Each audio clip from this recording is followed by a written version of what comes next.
And it's the alchemy of the weed cookery, this idea that you're messing around somewhere between science and art and magic, that it's really exciting and really compelling to me. The end of 2015, I heard the number 344. That was the most homicides in Baltimore City for the city's history. Hearing that was pretty disturbing to me. I knew I wanted to do something about it, but I wasn't quite sure what. Traditionally, in many cultures, there's been this idea of extended families living together. But what we found is that's really changed. That old system was based on a different time.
All right, that would be nice. I like food, and I like Portland. And it's funky, and people really, they celebrate that, and they wave the flag. Like, there's something to be gained in Portland from being kind of kooky. Like, if I make something and it tastes like Yankee weed, then I haven't done my job. And it's the alchemy of the weed cookery, this idea that you're messing around somewhere between science and art and magic, that it's really exciting and really compelling to me. I always cook from the flower up. I think that as a chef and as a person who likes weed quite a bit, that's the way that I show my respect. So this right here is some foie gras.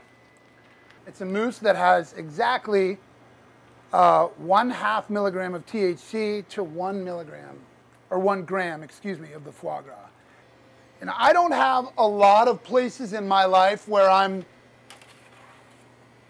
particularly moderate or careful. And it actually is a little bit strange to me how seriously I take this. A lot of the stuff that happens when you eat cannabis has to do with your mindset at the time. And if you're kind of freaked out, if you're worried that it's going to be scary, then it is.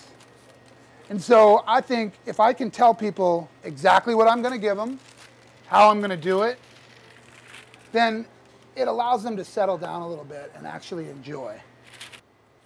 2 ounces, 4 cups.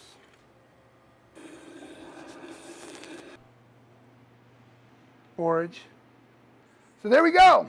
That's the nasturtium butter infused. There's 5 milligrams of THC in there, some fava leaves, pineapple sage flower, and dill.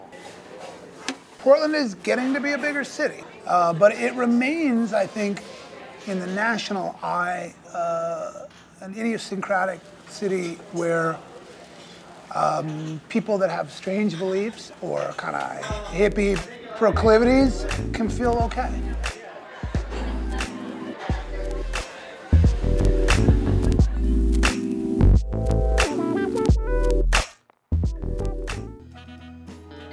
People told me, hey, there's this place in the north where it rains a lot, and the people are all exactly like you and love the things you like about sustainability and recycling and caring about farmers and transparency, and you got to go check it out. My name's David Griswold, and I'm the founder of Sustainable Harvest Coffee. Our core business is finding coffees from around the world, from Latin America, from East Africa, and from Asia, and then selling it to coffee roasters so they can retail it to consumers. So what we try to do in our business model, we're called Sustainable Harvest, is find a way that the farmers who are selling will be able to pass their farms on to their children and future generations and continue farming coffee, which isn't the easiest thing to do with all the changes happening in our environment and in our economy. To make coffee profitable is really a big challenge, and that's what we face every day. In the case of coffee farms, I think that the job situation has been difficult because the prices are so competitive right now. My name is Stephanie Davila. I am visiting from Guatemala. I'm a coffee farmer and green coffee exporter in Guatemala.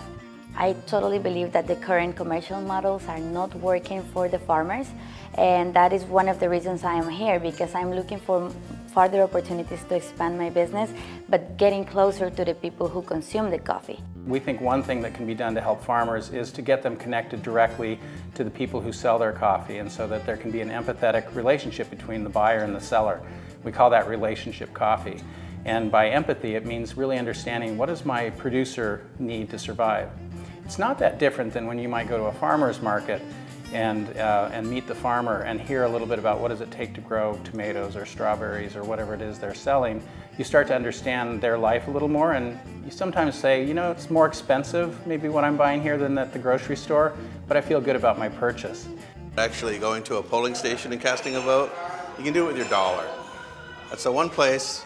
How you spend your money is how you can actually have a voice and backing up the things that you value personally. And I think that the culture here is just to spend responsibly. We will find that in 10 or 20 years, most of the coffee that we drink will come from just two countries. One will be Brazil, where coffee can be mechanized and it's very flat, and so they can pick beans by machines, or in Vietnam, where the labor costs are so low. And the coffees from those countries are in some cases good, but in most cases are just sort of mediocre. They're not the flavors that we're used to from a place like Guatemala or Costa Rica or Kenya.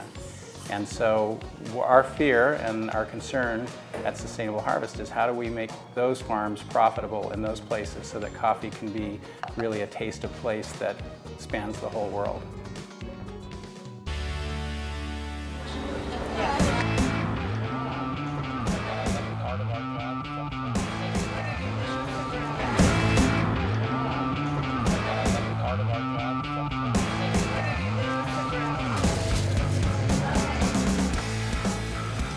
We have broken the mold of the traditional donut shop, which sort of was our intent, but we didn't realize that it would literally spread throughout the industry. We just saw, you know, typical donut shop. Well, why not make it a little crazy? Make it, and in our minds back then, make it a little Portland in our eyes. We thought Portland's, you know, keep Portland weird, make it a crazy stuff, and we enjoyed that. We wanted to experiment with that. And so that was kind of the idea, just like, let's try some crazy stuff. And what looks good for the camera? What tastes good? And I, not being a baker, I didn't have any limits. I didn't have any, well, you can't do that, you can't do that. I can do whatever I wanted. It was my place, and that was one of the reasons my business partner, Trace, and I opened a place. It's because we wanted to do what we wanted. We were tired of working for other people and doing what they wanted. So, hey, let's do something and let's do it crazy and make it fun. And a lot of that idea is the idea of, all right, we're gonna own a business. We're gonna try and be legitimate business people, therefore we're gonna have to work. And even though now it's real business, we have several locations, we have employees, we have HR, we have all those kind of things, we've still tried to maintain sort of a circus atmosphere.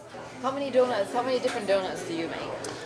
Overall, we could probably have 100 varieties. Maybe not 100 varieties in the case at all times, but we try to have a good 60 to 70 varieties on hand at all times. A treat every now and then is nice. You deserve a treat every now and then, and that's kind of our thing. It's a respite from the storm.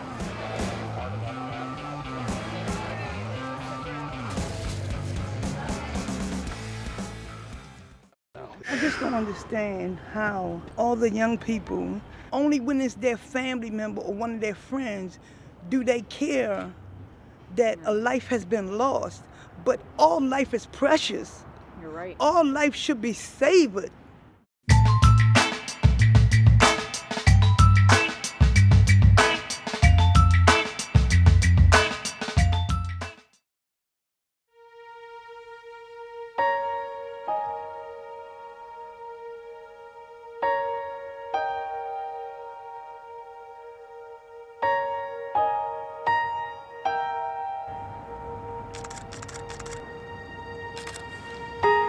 For decades now, Baltimore has been faced with the incredible issue of gun violence and homicides that are just climbing almost every year.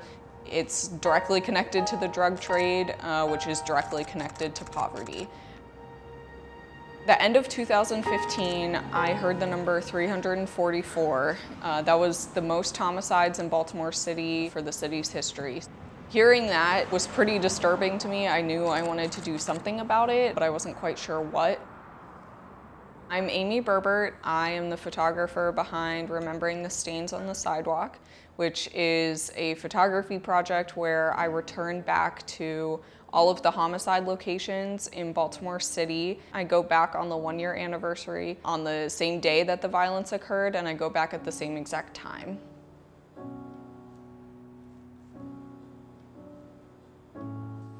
Sit. Okay. I definitely don't look like I belong in those neighborhoods. Being a white female, I look like I'm either a cop, a social worker, or someone buying drugs. People have demanded my camera because they thought that I was photographing a drug deal that they were involved in, and then I show them that there's no people in any of my photos. We're gonna be driving across the city to the east side. I definitely get a little more nervous on the east side. People in West Baltimore are willing to come up to me and ask me what I'm doing, and they seem like polite enough. East Baltimore, people just give me weird looks. Well, a year ago tonight, there were 2 homicides in Baltimore that happened at exactly the same time. They believe that there was a targeted victim that was not in the home, but this woman was killed in the process. There were children upstairs when it happened.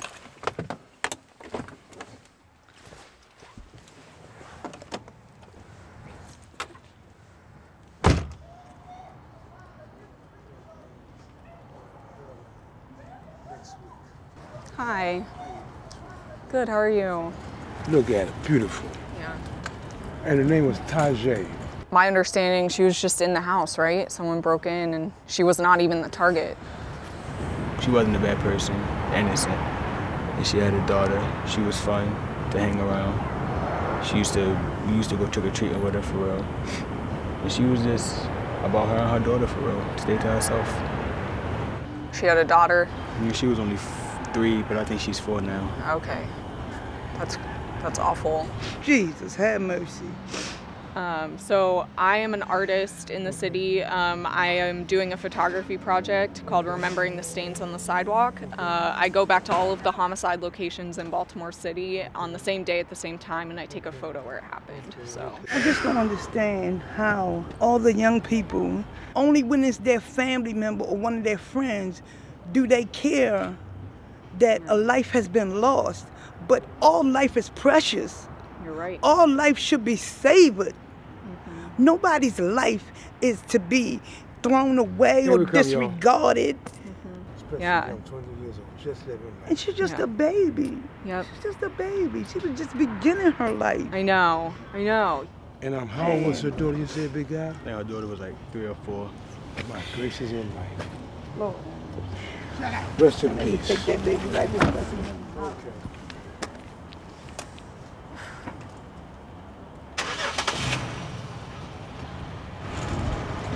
I was at my house. That's when I seen ambulance and stuff coming up the street. My homeboy Earl called my brother Zion and told him that she was shot. Wow.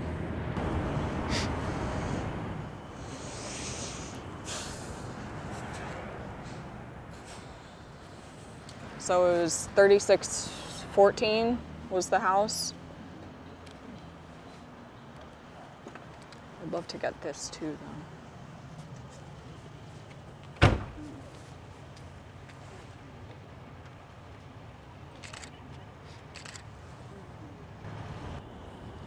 Thank you so much.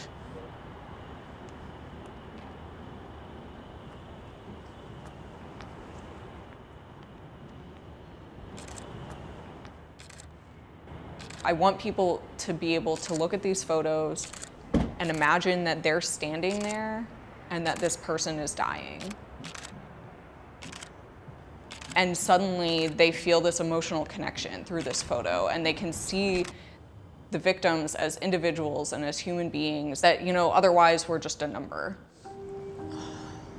I'm not trying to bring beauty to the world. I'm not trying to make money off of this. I'm really just trying to bring awareness and understanding and compassion to the issue of homicide in Baltimore City. I think social media really has a greater reach. For people to be able to see the image pop up on their Instagram feed or their Facebook feed on the day of, then that gives them the opportunity to pause and remember that person as well. I think that does a lot more than images hanging on a museum wall.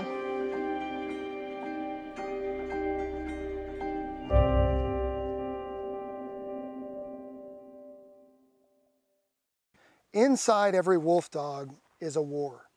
And that war is, am I a wolf or am I a dog? Am I a wild animal or am I part of a family?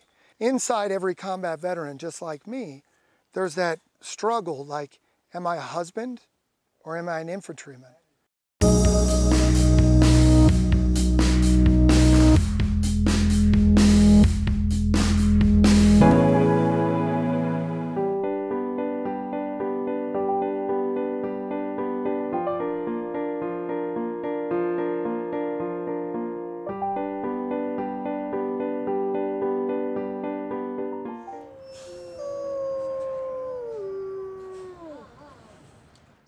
People are breeding wolves and dogs together, and they think it's a good idea. They think it makes a good pet, and for the most part, they do not. Because guess what? They've got wolf in them. He had been living in Bakersfield, California, and he was just in someone's small backyard. And there were constant complaints from animal control. When they get out, they kill the neighborhood dogs and cats, and they can jump 8-foot fences and dig under 6-foot dig guards, and they don't make good pets. Inside every wolf dog is a war. And that war is, am I a wolf or am I a dog? Am I a wild animal or am I part of a family? Inside every combat veteran, just like me, there's that struggle like, am I a husband or am I an infantryman? They're different things. As an infantryman, you learn that the solution to everything is death. And in your home life, you have to be compassionate and soft and loving. And those two worlds collide all the time. And that's what makes it so hard for returning combat veterans. They have this inner thing like, I don't know if I should be gentle anymore. I've lost so many. I have survivor's guilt. I'm suffering. For many years, I would wake up in the middle of the night and I would be yelling, or I'd be sweating, or I'd be carrying on. Or Wiley came into my life 10 years ago. I've probably had 4 bad nights since then. So we can't say it's all him, but having him next to me, with me, has made a huge difference. Wolf dogs are not domesticated like dogs are, where they are accustomed to being told what to do. Wolf dogs do not want to be told what to do. Like that, he can change. Start growling, decide that he wants whatever's in your pocket, and he gets that. You don't keep that from him. A lot of my PTSD is misunderstood. A lot of things that I go through in life is misunderstood, but yet it's judged, you know. And it's the same thing with them, you know. When it comes down to these wolves to where they can't speak, I like to be the one to speak for them. I like to be that one to stand up for them. And I think that emotional struggle by the human and by the wolf is something that works very well together in this kind of outdoor setting. And it allows veterans to take an emotional exploration that they don't normally take. That unspoken communication between the wolf dog and the combat veteran is something very special.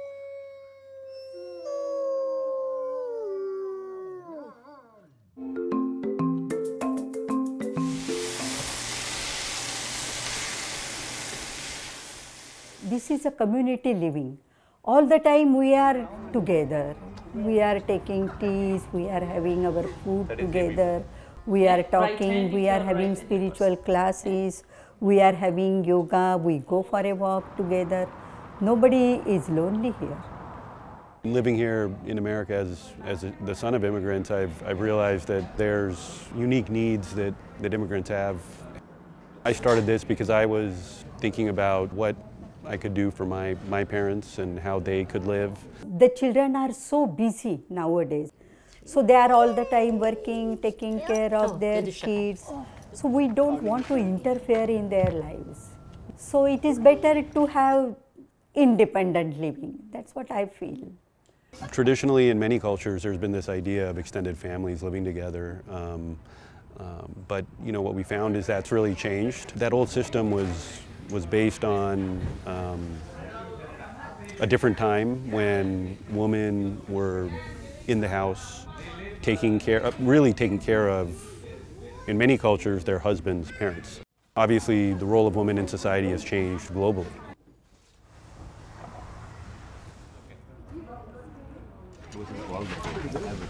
You don't look sick to me. No, I was. You were looking nice and wild that day. We walked in and it instantly was like walking in to an Indian community in India. Even the building is painted the same color as so many of the buildings in India are painted. They have a courtyard, they have a community. All of the people there are like my mother, where they have children who live in close vicinity. They have grandchildren that are close by. And it just made sense. Queen of Priya Living. Uncle. Yeah. A place like Priya Living just keeps them happy and away from loneliness. Seniors being happy takes care of at least 60 to 70% of their medical problems. Our generation is older generation. We can change according to the needs of the new generation, our kids, but they cannot go backward. So we have to change ourselves first.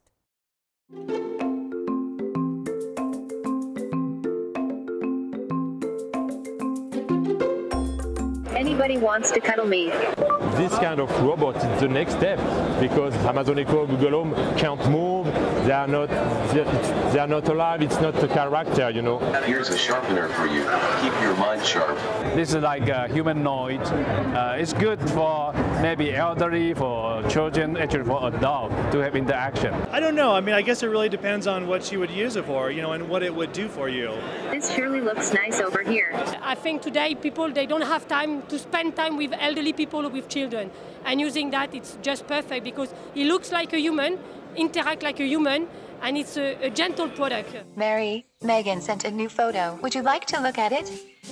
Yes, please. Would you like to? The world is changing due to the demographic change all over the world. Japan, for example, is the first to see this, with above 25% of the population hitting 65. Hi, my name is LEQ. LEQ is the one that initiates most of the interactions. Why did King Kong climb the Empire State Building? Because he couldn't fit in the elevator. And by learning the older adult, learning their needs, learning the environment to help them stay sharp, keep connected, active, and engaged. Hey, honey. Hi, Mom. I'm doing my Tai Chi now. Yeah, I can see. Okay, Mom. Just checking in. You take care. I'm fine, sweetie. Chat later.